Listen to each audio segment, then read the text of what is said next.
Leaders are very scared to have these conversations for a number of reasons. Obviously, there was the political and the business climate over the past 4 to 5 years as a result of the pandemic, but also it's just uncomfortable.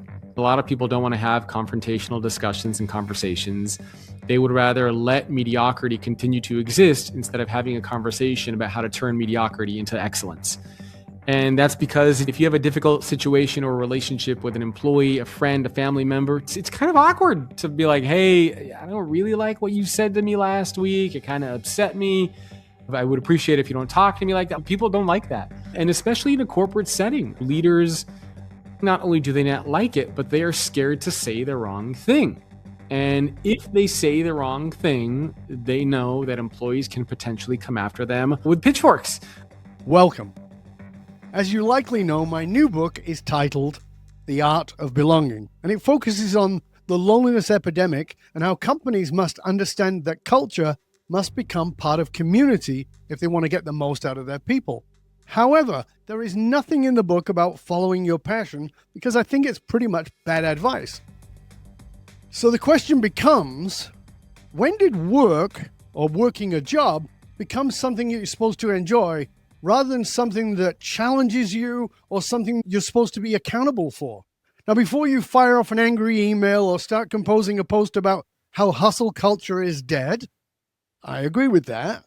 But stay with me, because this is not a conversation about going backwards. It's a conversation about whether in our rush to humanize work, which is important, we may have accidentally stripped it of the very tension that gives it meaning. Welcome to the Dov Baron Show. Come for the stories, stay for the learning. I'm your host, Dov Baron. I work with elite leaders and organizations who are quietly and positively shaping the course of industries and entire nations.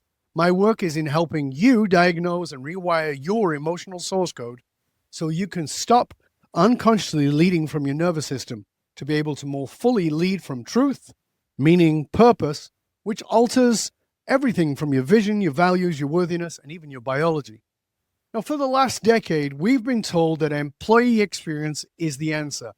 Better perks, better culture, better flexibility, design work around people, and everything will follow. And yet, across industries, leaders are quietly asking a very different question. With more investment in engagement than ever before, why are so many organizations feeling less aligned, less resilient, and in some cases, less capable of execution? Is it possible that we solve for comfort but not for contribution? Is it possible that we've optimized for satisfaction but not growth? And most provocatively of all, have we confused taking care of our people with removing the very challenges that allow them to become more? Well, our guest today is someone who has spent years inside that conversation advising some of the world's biggest organizations on how they think about work, leadership, and culture. However, his new book, The 8 Laws of Employee Experience, he's not reinforcing the narrative. In many ways, he's actually challenging it. Jacob Morgan argues that employee experience is not an HR initiative, and I couldn't agree more with that. It's not a set of perks. He says it's not even culture as we've traditionally defined it. He says it's an operating system, something that either enables performance and meaning or quietly erodes it. So if you're here for comfort, this is probably not the place for you. But if you're the kind of leader who values depth over dopamine, hit that subscribe button right now, because this is where your assumptions get stress tested, not soothed. Some of what you'll hear, it's going to challenge what you believe, and some of those beliefs actually have kind of capped your potential. Sometimes it may be uncomfortable, but let's be honest, that's usually where the real results begin. This is the Dov Baron Show, where we don't do surface-level conversations. We explore the emotional, psychological, and systemic forces that shape leadership, culture, and the future of how we live and work. So turn up the volume and help me to welcome futurist, best-selling author, and one of today's leading voices in the future of work. He advises organizations around the world on how to lead in the age of AI. He hosts the Future Ready Leadership Podcast. He helps leaders turn disruption into advantage and builds organizations that they are ready to do what's next. Jacob Morgan, welcome to the show, mate. Thank you for having me. It's good to have you here, mate. I'm excited to have you here. Yeah, it's been a while. I can't remember the last time I was here. It was definitely a couple of years. It's been a few years, yeah. And the world has changed dramatically since we last spoke, as it does, as it does. This whole idea that you've put forward, it's challenging the very things that we've been holding together, right? I mean, it's really asking people to look at this from a very different point of view. The employee experience it's become like a sacred thing, a sacred cow that we can't challenge. And you're really challenging this. Tell us, first off, why you decided to challenge it. Well, even when I was considering writing this book, I wrote a book called The Employee Experience Advantage. It came out in 2017. I started doing research for that book in 2015. So it's been around a decade. And originally, I thought I was just going to do a second version of that book, like a second edition, make a couple updates. But as I started doing more research and interviewing CHROs, I realized that there's actually a whole new book here, a lot of content, new ideas. And as I was interviewing a lot of these executives, it became very apparent to me that a lot of organizations have lost their way. And the pandemic was a very crucial, pivotal, and dare I even say breaking point for organizations as far as how they think about people and talent and culture. We're going to dive into that in a moment specifically. So as you said, we've over-indexed in so many ways, and your book argues that organizations have swung too far towards comforts and perks and flexibility and all the things that happened as a result, as you said, of COVID and the pandemic. It's been an overcorrection. Are you saying that this engagement era unintentionally trained organizations to avoid the performance conversations? Yeah. I mean, if you look at what's happened over the past few years, that certainly is what it feels like. We focused so much on perks and on benefits that we forgot about the core aspects of work. And that's kind of the argument that I make in the book. It's the argument that I made in the first book, even in 2017. I made the argument that we're investing so much money in engagement programs that why haven't the engagement scores gotten any better? And that's because for most companies... Well, they've gotten worse, right? Yeah. And that's because for most companies around the world, they treat engagement kind of like an adrenaline shot, meaning that they wait for employee engagement scores and satisfaction scores to go down. And then they say, well, what can we do to fix it? And they give employees free food or hot yoga or whatever the perk is. You get a temporary short-term boost. Employees get used to it. Then engagement scores go back down again. And then we introduce something else. And so engagement inside of a lot of organizations has really just become this kind of short-term adrenaline shot. It's like changing the facade, the exterior of a car, and leaving the engine as it is. And so the argument that I made in that book is that we need to actually change the engine. And the argument that I make in this book as well over the past 4 or 5 years is that we've lost sight of what that engine actually is. And the engine is these 8 laws of employee experience. And that's this idea, getting back to basics, focus on just these 8 things. That's interesting because I want to go into what the actual 8 things are in a moment. I fully agree with you. I mean, we see this in normal psychology, is that the mind adapts, we adapt. And so we become entitled because we just expect the thing. And it seems like what you're really saying is this whole thing around employee experience has become an entitlement program more than anything. Is that a fair assessment? Yeah, I would say so for a lot of organizations. That's kind of what it feels like. The analogy that I always like to use is that companies have become the new parents for their employees. And so we assume that it's always the organization's responsibility to do everything for their employees, right? So in other words, you can do anything you want in your personal life and you can show up to work and say, I'm disengaged, I'm stressed, I can't manage my money, I'm lonely, fix me. And sure, the organization plays a certain level of accountability in terms of giving you tools and resources, having leaders who coach and mentor you, giving you the opportunity to grow and develop inside the company, having leaders who support you and have your back. But why don't we ever ask the question, what role do you as an employee play in shaping your career path in the company? What role do you as an employee play in shaping your engagement, your experience? Why is it always the company's responsibility? And so we have spent so much time focusing just on the company that organizations around the world feel like they're now parents for employees. And whenever I ask CHROs, why are you doing all these programs? Why do you have mental health and well-being and yoga and free food? They always say it's because our competitors do it. And so inadvertently, what we've done is we've created this giant snowball. And as it continues to roll down the mountain, the snowball gets bigger and picks up more speed and we get more perks. And sooner or later, we have this unsustainable, massive snowball rolling down the mountain that we can't stop. And that's why now so many organizations in 2025 and the beginning of 2026 are rolling back a lot of those perks. They're telling employees, come back to the office. So many organizations I know where employees have messaged me and they've said, well, our company used to give us free food.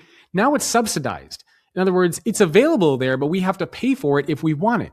Or our company will have some sort of a coaching or wellness program. We have to pay for it if we want to take advantage of it. And it's because companies realize that we're doing so much, it's not sustainable. And by the way, a lot of the research even shows that it doesn't really do much. If you want to create an engagement program, take all the money that you're spending in your free food and your hot yoga, your meditation, pay your people more. Give them better leadership training and development programs.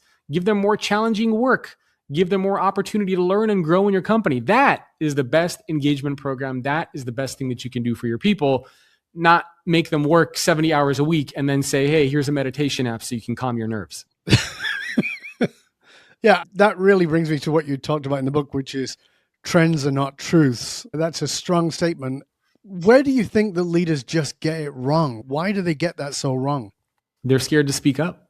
I've written about this in the book. I did a post about this on my Substack as well. I said, we need more strong, courageous leaders who are not scared to go forward and say, these are the standards. These are the responsibilities that you have. This is what it means to be accountable. This is what it means to be a good employee here. And so many leaders are scared to speak up because they don't want to be labeled as being anti-employee. They don't want to get accused of anything. They don't want to be labeled as being mean. In fact, several CHROs that I even interviewed for my book told me that they have inadvertently created these entitlement cultures and that they've seen firsthand what's going on in their company. And when I asked these executives, can I use your story in the book? Can I, use your quote? They would all say, no. We can't have our name. We can't have our company name in there. And I would say, but why not? It's a great story. We don't want to be viewed as anti-employee. And so companies are scared to speak up and to say what's okay and what's not. They're so focused on being inclusive to anybody that they're scared to talk about the exclusive group that they want to work there. Not every company. You look at a SpaceX, you look at any of Elon Musk's companies, you look at a company like a JP Morgan Chase. They're being very clear now. If you want a work-life balance, this is probably not the right company for you. If you want to work 60, 70 hours a week, you want to work on some of the world's toughest problems, you want to work with some of the world's smartest people, you want to get paid a ton of money, come work here. But if that's not you, this is not the right place for you. And that's okay. Not everybody is built for that kind of a workplace, but you just need to be honest about it. There's nothing wrong with a company coming out and saying, look, you seem like a great candidate, but we require a lot of sacrifice working here. Look at all these AI companies that are out there. You think anybody's working at Anthropic or at OpenAI or Gemini and Google? You think they're working 32 to 40 hours a week? You think all of these employees are never showing up to the office? No. These people are working nonstop. This is why that whole 669 hustle culture came about, right? Working 6 days a week from 9 to 6. So 6, 9, 6, or whatever the numbers are there. Because they're changing the world, right? These employees are getting a lot of equity. They're getting paid a lot of money. Many of them are becoming multi-millionaires. And so, they're honest about it. Don't you think that that's at the top level, Jacob? I can see what you're saying is like, okay, I'm a high-level employee. I'm going to get employed, and I really should stop expecting all the yoga and stuff. And I'm investing in this company with my time. I'm putting in sweat equity, and I'm getting equity in the company. But that's not the average employee. Yep. The average employee who's being asked to do 6 days a week and work 12 hours a day, who's just getting paid a salary, you can see the other side of that. Yeah, but I don't think that's the average. I don't know any employees who are being asked to work 6 days a week, working 12 hours a day. I mean, I think the average working hours for non-supervisory, non-payroll employees is around 32 hours a week in the United States, if I'm not mistaken. Somebody can check that on the Fed website. So it's around 32, 33 hours a week. In fact, it's actually been going down over the past few years.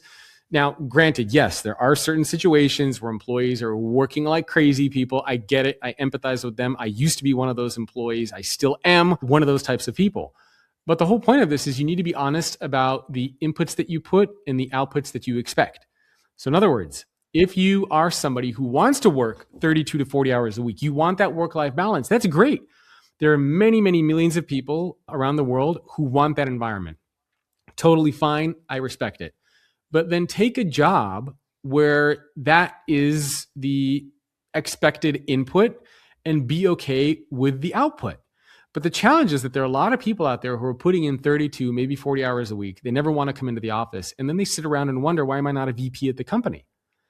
And so there's a mismatch between the expectations of what is required and where, what the output is. And so what I think organizations should do is just be very honest about what it's going to take to succeed there. And so a leader can have a conversation with an employee and say, look, you're a valuable member of the team. Let's just have a conversation here. Do you want to become a VP at this company? I'm going to tell you what it's going to take to become a VP or a director or a senior director or a C-level executive. Is that something you're interested in? You're going to have to work 50, 60 hours a week. You're going to have to make some sacrifices. You're going to have to come into the office. Is that something you want? Yes, great. Here's the path. No, you want that work-life balance? That's fine. You'll probably get 2-3% annual salary increases. But unfortunately, John over here is working 60 hours a week. He really wants that VP spot. That's who you're competing against. So just be honest about the expectations, the inputs that you're putting in, and the outputs that you're getting. That's all I'm saying. And I think we've just been very scared to have those honest conversations. Telling employees to go above and beyond, telling them to make sacrifices, telling them to work harder, it's become kind of like a taboo thing to say. You can't say that anymore. And that to me is just mind-blowing. It's a staggering thing because there are a lot of employees out there who do want to hear that message.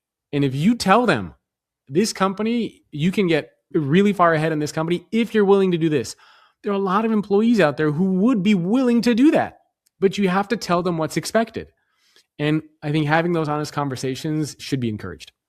I think you're making a really important point, is that I think that there are a lot of employers really afraid to say, this is what we expect. They're afraid to say that, as you said, because there was such a shortage of labor for so long. And I think there are people who are willing to do it, and there are people who not. And I think you've got to have honesty on both sides. Yep. Which is, I really want to grow in this company and I want to achieve and I want to get my promotions and all my bonuses and all the rest of it, but I'm not willing to do the work. Then okay, that's great. Go somewhere else. But if you want to do that here, this is what you've got to do. Yeah. For me, the key is to understand yourself. Like saying I want to do this, but I'm not willing to do that is like, well, there's a misalignment there. Can you get to that truth with yourself? Because maybe you don't really want this. Maybe you are socially conditioned to believe you should be a VP when actually you don't really want to be a VP. You actually like having a nice life that is just okay, and you're not aspiring to drive a Maybach or some other fancy car. You just want a nice life for your family, so you're going to work 40 hours.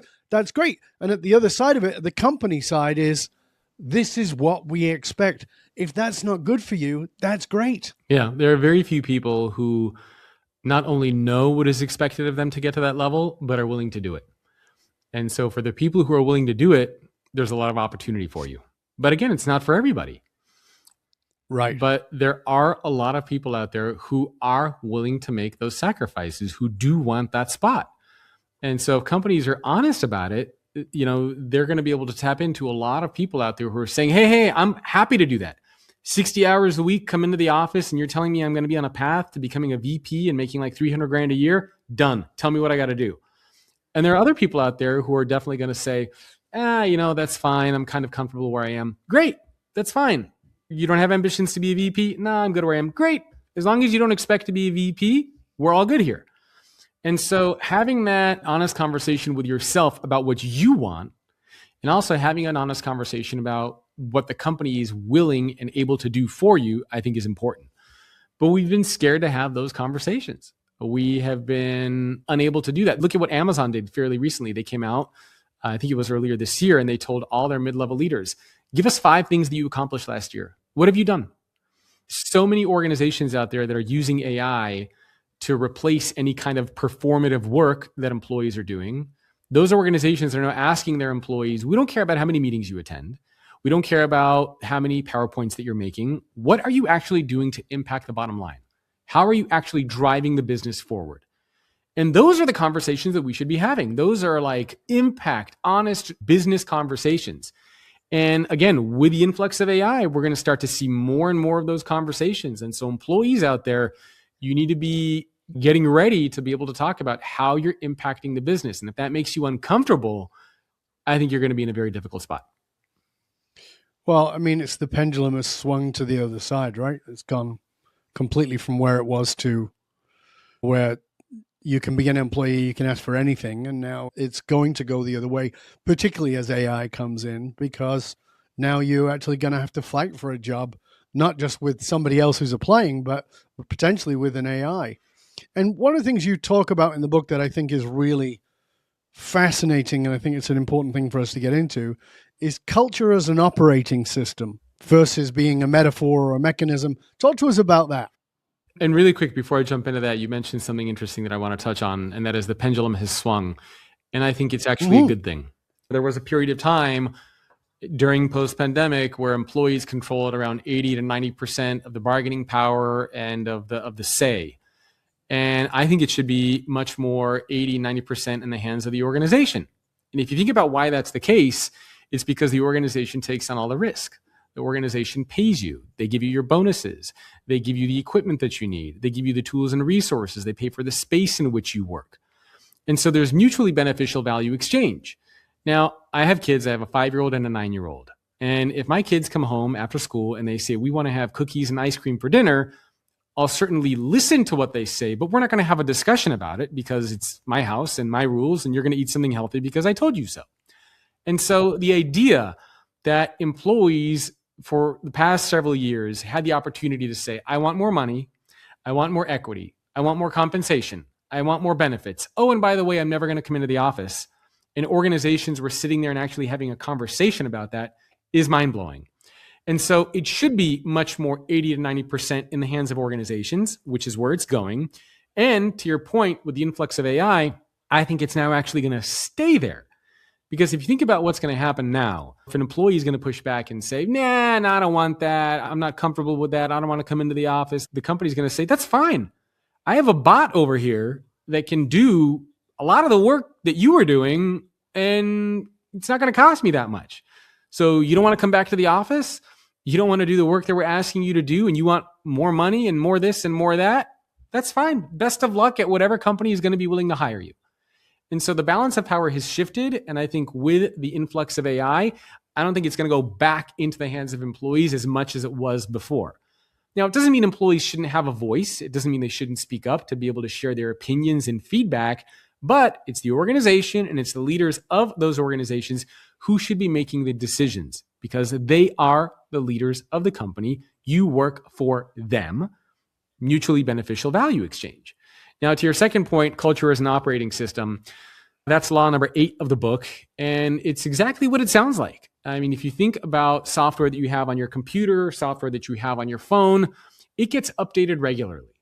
And so the kind of analogy that I use in the book is that culture too should be like an operating system. It goes through updates, it goes through bug fixes, it's constantly evolving, it's changing over time. It's not a fixed thing. I think that's exactly what we're seeing now for a lot of organizations around the world. And so an operating system has the kernel, which is kind of the base programming. That is the equivalent of the values inside of an organization. And then on top of the kernel, you have the processes. This is what runs on top of the kernel. Now, inside of an organization, this would be the equivalent of the behaviors, the norms that are expected inside the company. So you have the kernel, you have the processes, and then you have the interface. The interface is how you actually see and feel the culture. For us, the interface on our phone, when you turn on your iPhone, it's the screen, it's how you engage with the apps. And then the updates, right? The software updates, the bug fixes. And so culture is the same thing. You have the kernel, which are your values that power everything. You have your processes, which sit on top of that. Those are your desired behaviors, the expectations that you have. And then on top of that, you have the interface, how those things actually come to life. And then you have the updates, which is, okay, we have a new CEO on board. We made an acquisition. We're entering a new market. We make updates to our culture as needed. And so that's the analogy of the operating system for culture. I found that very interesting in the book and an interesting way to look at that. I think in the old world pre-COVID, culture was a fixed thing. And I think in a post-COVID world, it was a fixed thing, but again, on the other side of the pendulum. And I really like what you're saying here about it's not a fixed thing on either side of that, that it has to be evolving And because you, as an individual, as an employee, even as a CEO, you should be evolving. And if you're not evolving, how can you be in a place that's stuck? It doesn't work. So if it's moving, you have to move, you have to evolve with it. Listen, you might have gone into this company as the new CEO or CFO, whatever it was. You went in, they had this set of values, they've changed their values. That doesn't work for you anymore. There's nothing wrong with that. You need to leave. You need to go somewhere else. And they need to find somebody their values fit with. That's not a bad or a good thing. It's not a fit anymore. And I think that that's part of the challenge, is that people don't look at themselves as evolving. So they think they're fixed, and therefore they want the company to be fixed. So we always got yoga. Why don't we get yoga now? Well, it's changed. Yeah, I couldn't agree more. Can we talk about that? Yes, of course. Yeah, no, I couldn't agree more. Evolution happens on everyone's part. And why I thought about that is kind of the operating system for culture, because things change and they should be changing. And now more than ever, we need employees who are able to adapt and evolve, become fluent with tools like AI. As soon as you stop adding value to an organization, the organization is immediately going to question why you're there. Now, of course, the organization can help you continue to add value. They can help train you. They can help reskill and upskill you. They can give you courses and things like that. But ultimately, it's up to you as the employee to take advantage. And it's ultimately up to you as the employee to continue to demonstrate value to the business that you're a part of. The company is not your parent. The company is not your friend. You exist inside of that organization because you are helping the organization achieve a goal. And once you stop helping the organization achieve that goal, it's only natural that they're going to take a step back and say, hey, wait a minute. Originally, when we hired you, you were doing X, Y, Z. Now we're trying to figure out how we can help you, but we're noticing that the value has gone down a little bit. And let's see if we can figure out what to do. And if not, ultimately, we're going to have to ask you to leave the organization. Yeah. But do you think that most leaders are willing to have those kinds of conversations? Oh, no. No, not at all. See, this is the thing I want everybody to understand. This is not just, oh, you're an entitled, shitty little employee. This is also, listen, you're a leader who's sold your spine, and maybe it's time to reinstate your spine in the conversation. Oh, yeah. No, leaders are very scared to have these conversations for a number of reasons. Obviously, there was the political and the business climate over the past 4 to 5 years as a result of the pandemic, but also it's just uncomfortable. I mean, a lot of people don't want to have confrontational discussions and conversations. They would rather let mediocrity continue to exist instead of having a conversation about how to turn mediocrity into excellence. And that's because it's weird. If you have a difficult situation or relationship with an employee, a friend, a family member, it's kind of awkward to be like, hey, I don't really like what you said to me last week. It kind of upset me. I would appreciate it if you don't talk to me like that. People don't like that. And especially in a corporate setting, leaders, I think not only do they not like it, but they are scared to say the wrong thing. And if they say the wrong thing, they know that employees can potentially come after them with pitchforks.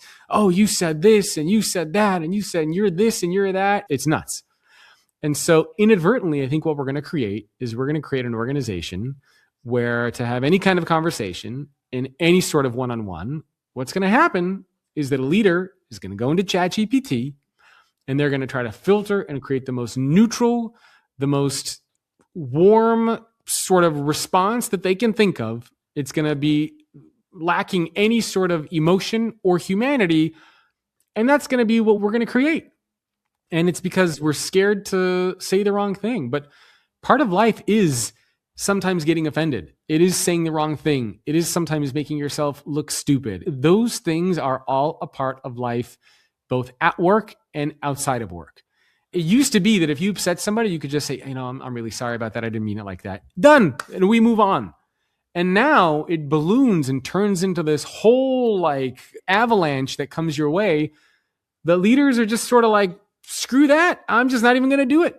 They're like, I don't need people coming after me and saying this about me or that about me. I'm just going to whatever, stay there and be mediocre. I don't care. It's not my company. It's not my money. I don't want to deal with it. And so I understand. Companies need to have the backs of their leaders, and leaders need to your point, get more of a strong spine. Yeah. Before we continue, Jacob, I want to make sure that people know how to find out more about you and your library of books that you've put out. So please tell us where they can find your books and all of your resources, how to get in touch with you. Yeah, thank you. So a couple places. The new book, which is sitting right here, The 8 Laws of Employee Experience, we made a URL for that, is called 8exlaws.com. I have a newsletter where I share a lot of my thinking and rants and things like that, which is futureofworknewsletter.com. And then I like to give people my email in case they want to reach out. It's jacob@thefutureorganization.com. And my website, obviously, thefutureorganization.com. But those are the best places to reach out. Fabulous. And we'll make sure that if you didn't catch those, that they're all in the show notes. So they'll be there for you. And we'll even repeat them a little bit later on. Make sure that you do reach out. Go read the books. I promise you, you're going to find them very interesting. They're a little off the traditional path. And I think that that's exactly what is needed in so many ways. They're not just the new bandwagon. There's something else that is going to challenge you, and that's important.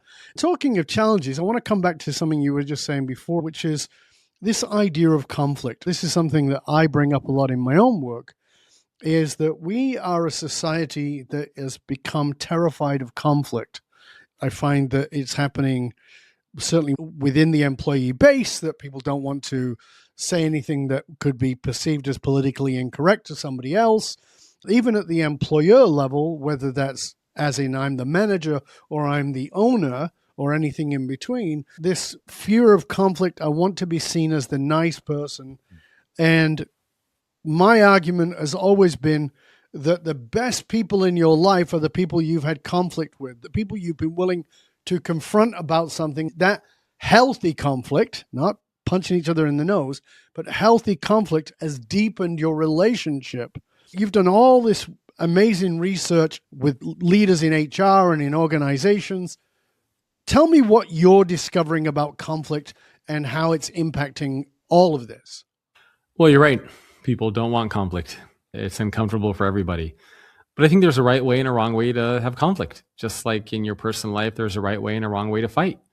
And the wrong way is when you attack the person, and the right way is when you focus on the issue.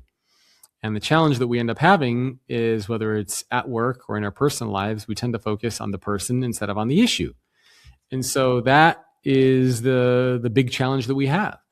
And so if you say the wrong thing, instead of addressing the thing and saying, hey, you said X, Y, Z, and I didn't really appreciate it. I'm not sure if you meant it to come off that way, but the thing that you said was blah, blah, blah. Instead of going down that direction, we say, you're this and you're that. Only this type of a person would say that. And all of a sudden, it's personal attacks and character flaws.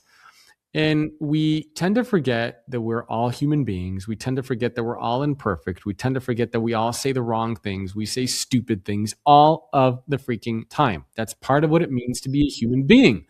If you don't want that, then have a relationship with Claude and with OpenAI and with Gemini, right? They won't say the wrong thing, but you got to give people a little bit of grace. And I think that's what's missing inside of our personal lives and inside of our organizations the most. We're not willing to give people any grace.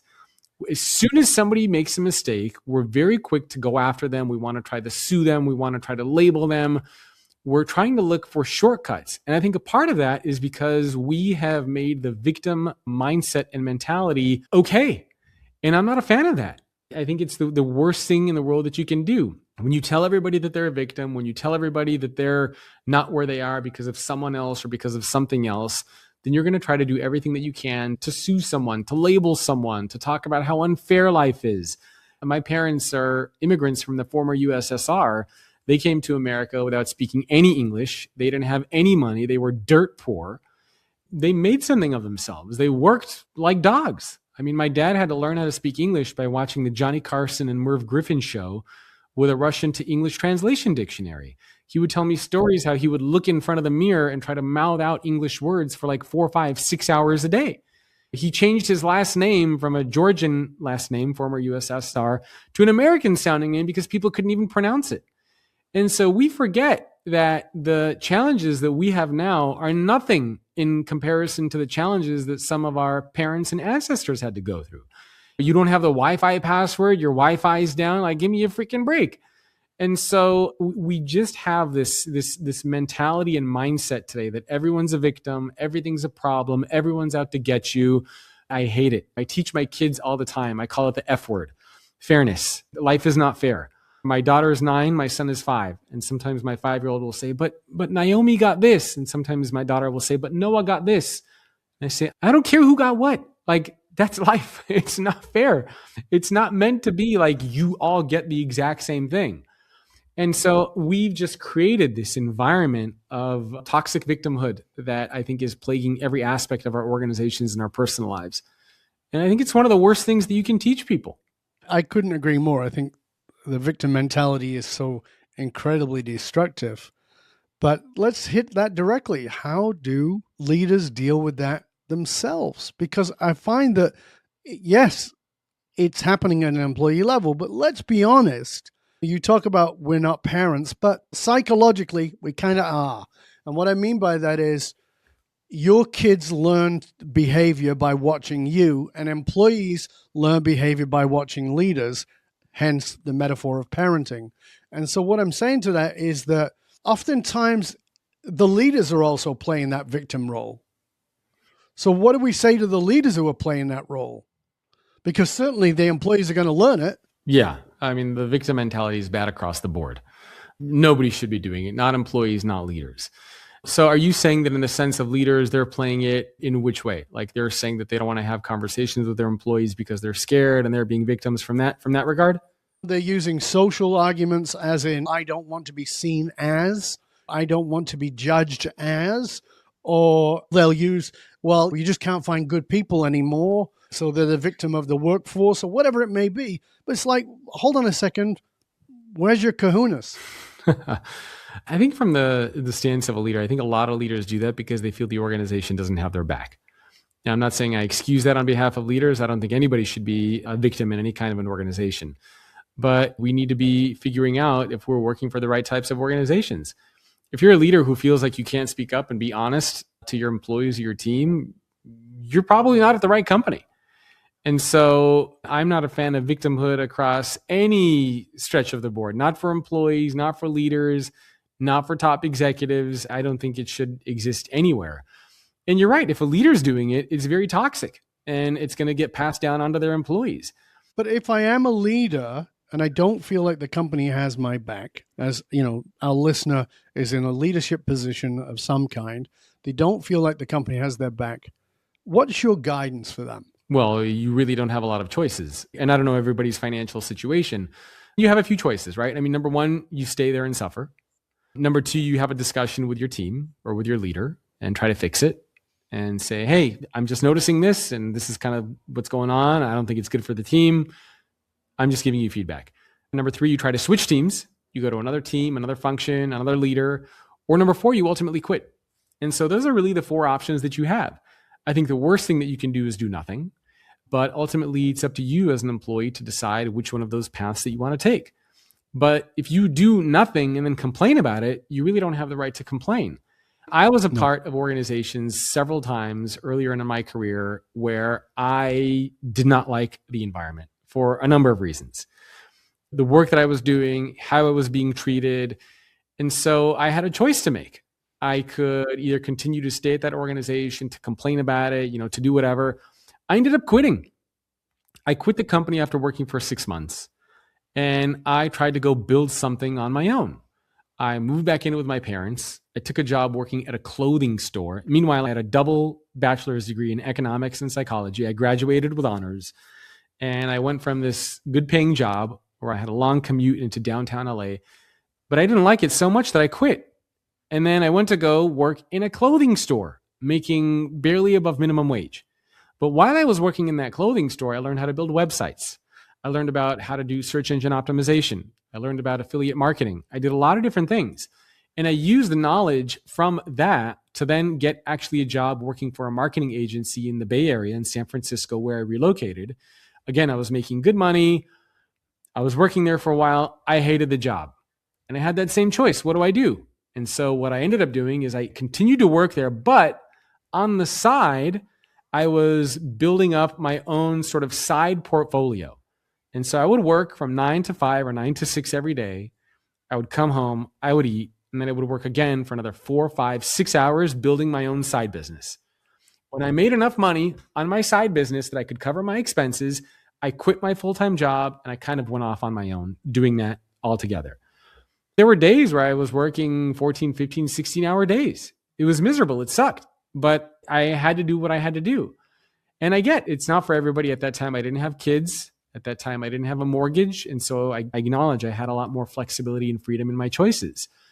I think what it comes down to is that a lot of people are not willing to make the difficult sacrifices that they need to make in order to get the lives for themselves that they want. And so if you live in a place, for example, where you're not able to find a job, consider moving. If you live in a place that's maybe too expensive, consider relocating. If you're working for a company where you don't like the leader, consider leaving. And so we're not willing to make the difficult choices that we sometimes need to make in our lives to get the result that we want. Well, it's easier to complain. It's easier to complain and it's easier to be in your blanket of what you're used to. And that's not how life should be. I've relocated several times from Los Angeles to the Bay Area, from the Bay Area back to Los Angeles. I lived in 3 different places in the Bay Area, all throughout California. I've had to make difficult choices. My family's had to make difficult choices because we had to move and relocate to get the quality of life that we wanted to get. And so we just need to have more honest and self-reflective and internal conversations about what it actually takes to get the things that we want in life. And this requires a broader conversation that you have with your spouse, your significant other, around where do you see yourselves in 5, 10, 15, 20 years?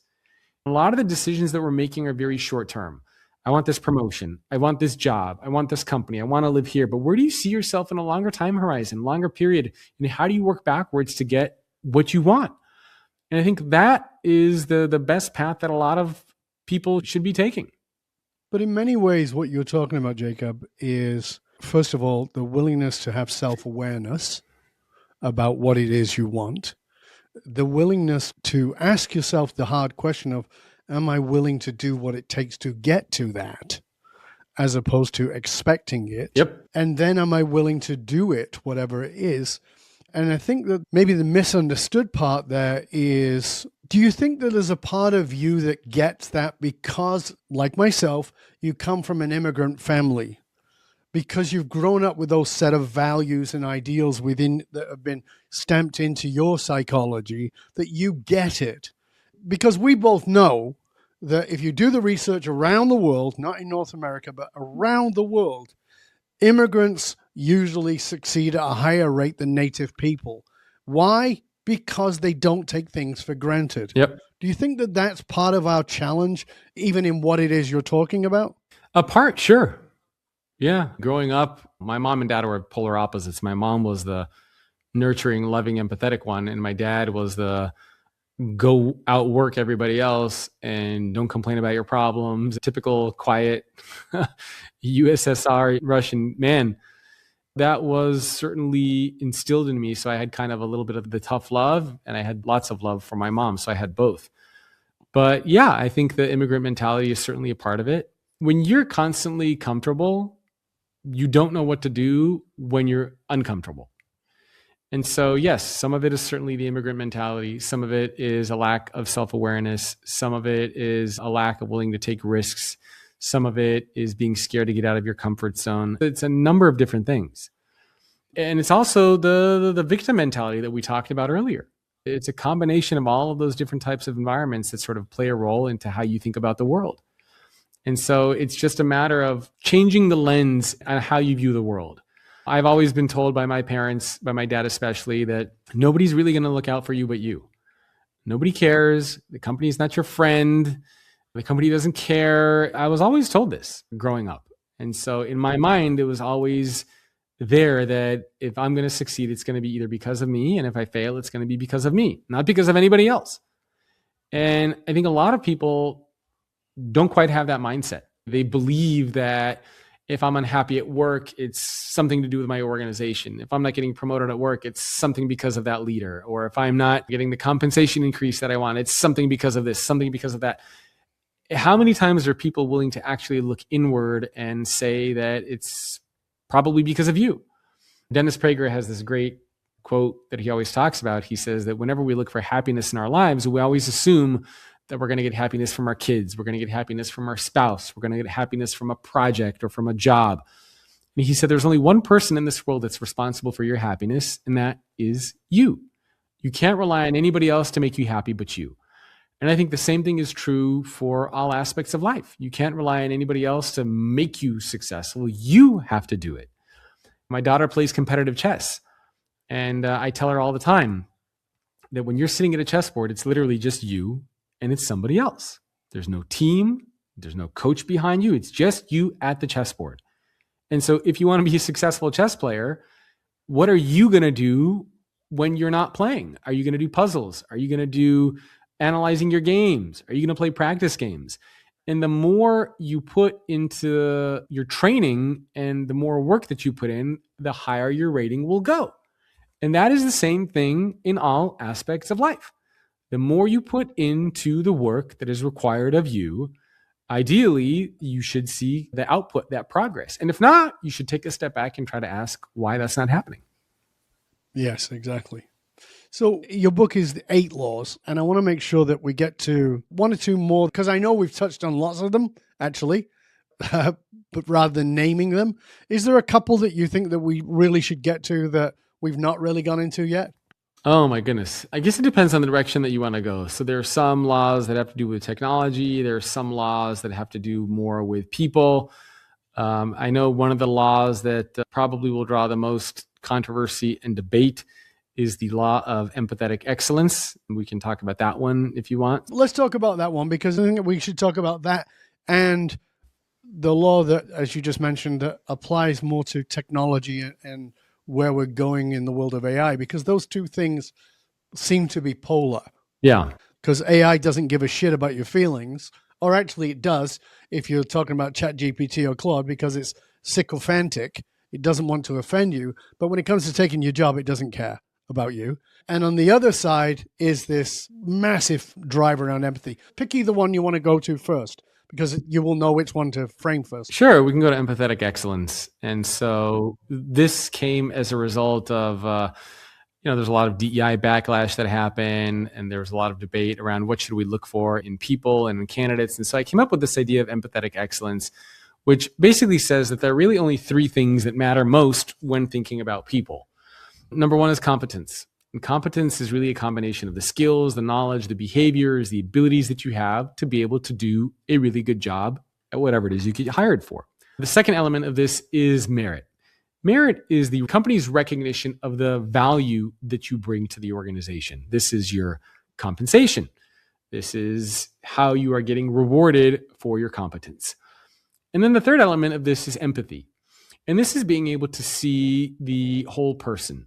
So maybe it's the challenges that they had to overcome. Maybe it's the aspirations that they have. Maybe it's the goals that they have for themselves.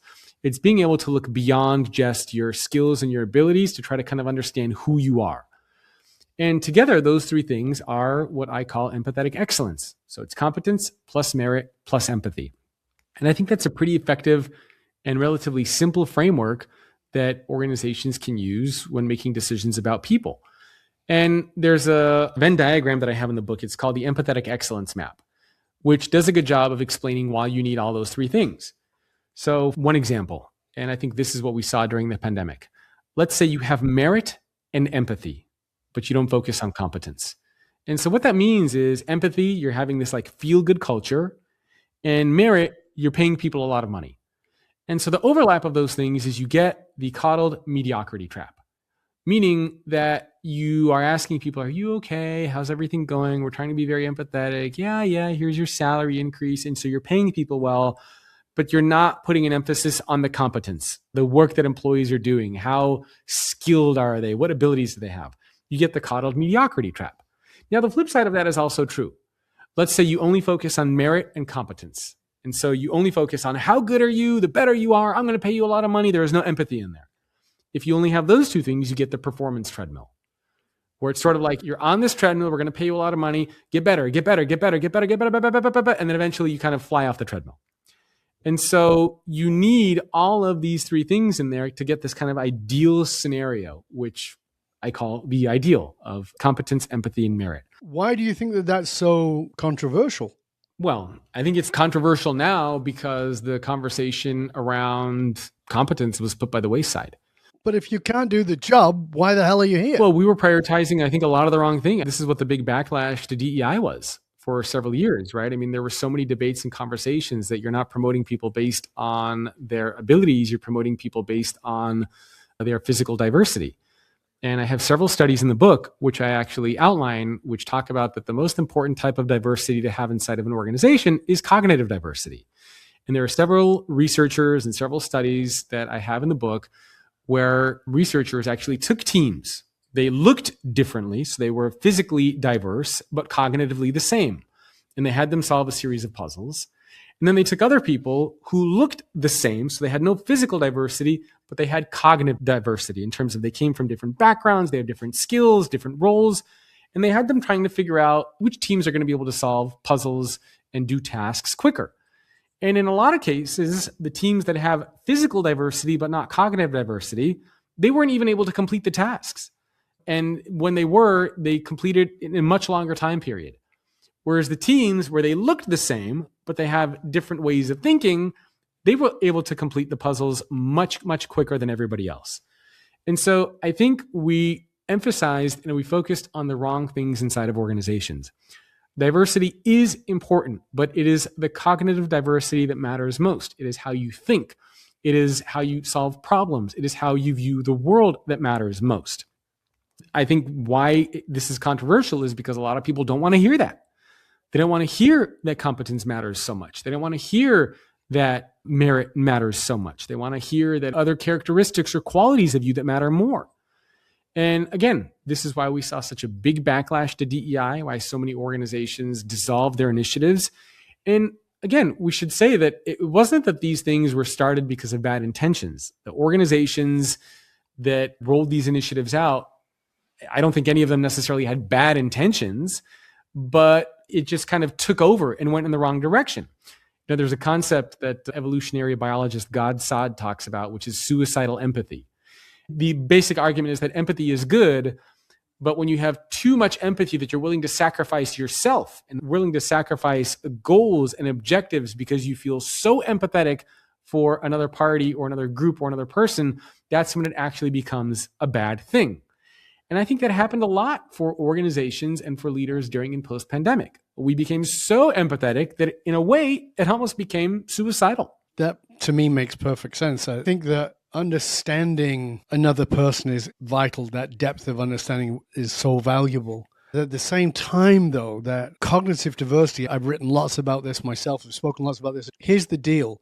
Where the problem becomes at a leadership level is in the interview, you say, give us an example of when you've thought outside the box. And they give you an example outside the box and you go, oh, that's great. And then you employ them and then you shove them in a new box and tell them not to think outside of that box because we have to conform to a frame of thinking. Cognitive diversity says, I don't care if you have a beard and you wear a dress. I don't care if you look exactly the same as everybody else on the floor. What I care about is, can you think about this in a way that other people don't think about it? And can you hear people who don't think about it the way you do and collaborate? That's more valuable than what gender you choose to be, what bathroom you choose to use, or what clothing you choose to wear, or what color you paint yourself. It's irrelevant. What's relevant is, can we come together in different ways and find ways to create something bigger or better or more interesting by looking at it differently? Yeah, couldn't agree more. The cognitive diversity piece is crucial for all aspects of life. I think it's what you want in your personal life. It's what you should want in your organizations, and what makes for successful teams and successful leaders and companies. But again, we've done it at every possible level. I mean, we do it even in relationship. You know, I'm looking for somebody who's just like me. Then you're going to really get on your nerves very quick. Yeah. Like my wife has some really great things that are very different than me. And I thank God every day for that. Yeah. My wife is very, very different than I am. And it's a good thing, because if she was like, exactly. If she was like me, value. it would not go over well. If she was like me all the time, I would be very irritated. Yeah. I think a lot of people could relate to that.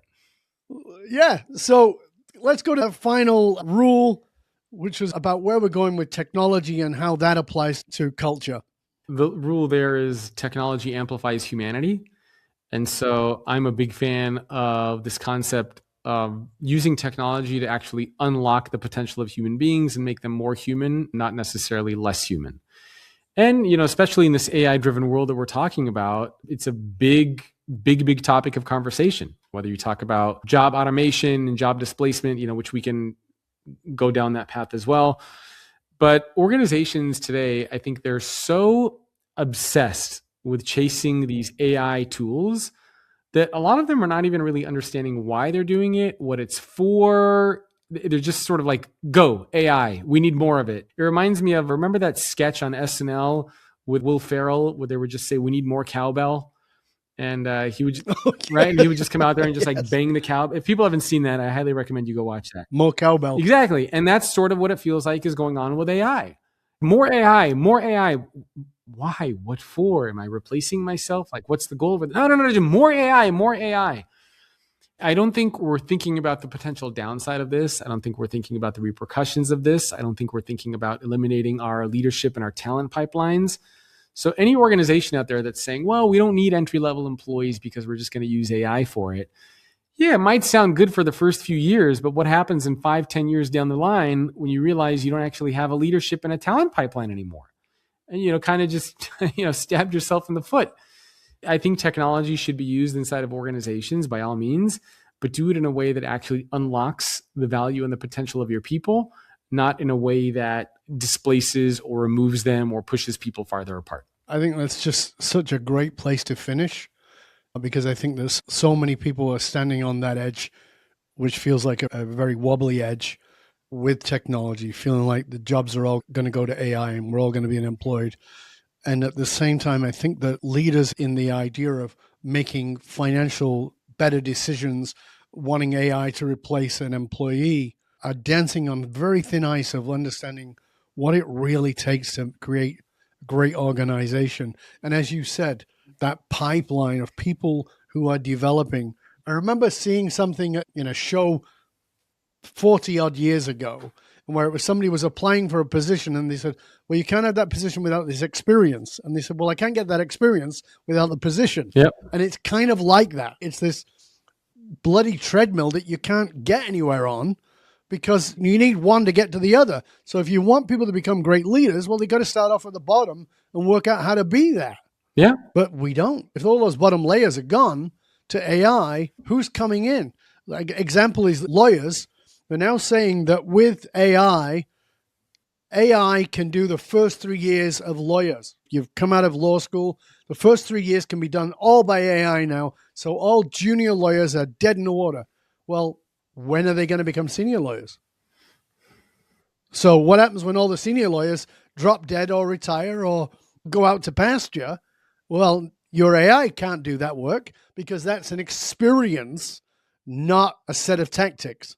It's the experience level. And I think you made such a great point there for people to understand is that at the employer level, we really have to understand that we have to bring our people up who want to come up, who want to be challenged, as you were saying. Yeah. And I think technology amplifies humanity in 3 ways. I talk about it in terms of connection, insight, and enablement. So allowing employees to connect with each other on a human level, giving more insight in terms of data and analytics and things that we can learn about people and teams and organizations, and enablement by removing some of the mundane aspects of work and allowing us to focus more on the human aspects of work. And so those are, I think, the 3 critical areas where technology can amplify humanity. I'm excited about the potential of AI. Obviously, there's a lot of doom and gloom that is out there.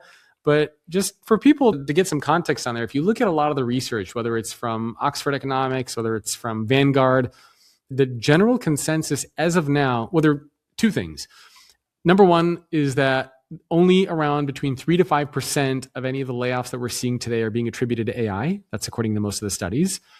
Another thing to keep in mind is that most of the jobs that are actually exposed to AI are the ones that are growing the fastest and where compensation is increasing the highest. And then a third thing to keep in mind, there was a study that came out recently, 90% of CEOs actually say that they're not seeing any ROI as a result of these initiatives. And so it really kind of makes you wonder where we are in this world of AI. How much impact is it really going to have? Because although it's saving time in certain areas, it's actually forcing humans to do more work in other areas. QA, double checking the work that AI is putting out there. You can't just kind of copy and paste what AI says and assume that it's correct. And so if you were doing research for something, maybe instead of spending more time Googling it, you're now spending that same amount of time, but you're having to prompt AI now, challenging it, ask it to fix things, having it deep dive on more things. The time in a lot of cases might not necessarily be saved. It's just changing to having a conversation with AI instead of doing the research yourself and kind of copying and pasting figures. So I think it'll be really interesting to see as AI evolves by the end of this year, when we're going to be on like ChatGPT, 6, Claude Opus 5.0, maybe, where will it be in 2, 3, 4, 5 years? I think it'll be very interesting to see. Well, Jacob, it has been a pleasure and honor, sir. Thank you for being with us. I want to make sure that people can find you. So please let them know again where they can find out more about you, all of your books, and all of your resources. Yeah, thank you again. It's always fun to come on your podcast and speak with you. So a couple places for the book. It's the number 8, exlaws.com.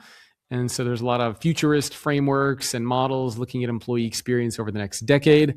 The Substack newsletter is futureofworknewsletter.com. My email is jacob@thefutureorganization.com if you have any angry comments for me, if you agree or disagree. And then my website is thefutureorganization.com. Fantastic. And again, we will, of course, make sure that all those are posted in the show notes. I hope you'll stay with us to the end. For those who control the meaning for the tribe, also control the movement of the tribe. Leaders who are committed to positively shaping the political and business landscape know that they must tap into what drives human behavior. I'm Dov Baron. I work with elite leaders across industries who are committed to soulfully guiding the destiny of the world, showing businesses, teams, and leaders how to harness their emotional source code to move their tribe. Because unified, actualized meaning is the single monolithic difference between mediocrity and greatness for individuals and companies. Remember, we need your help in staying relevant, so please, wherever you get your podcast from, do us a favor, go over there, rate, review, and subscribe. It makes a huge difference, and we really do appreciate it. And thank you for sharing the show with everybody you know. Till next time, stay curious, my friends. Stay curious about whether you have lost the meaning of your work in the pursuit of comfort. Maybe it's time to re-examine that, ask yourself some of the harder questions, and then decide whether you're really willing to do what it takes to get to where you want to go. I'm Dov Baron. I'm here to assist you, tapping into your deepest meaning to reach that next level of clarity, focus, purpose, and profit in your business, in your life, and in your leadership impact. And I am out.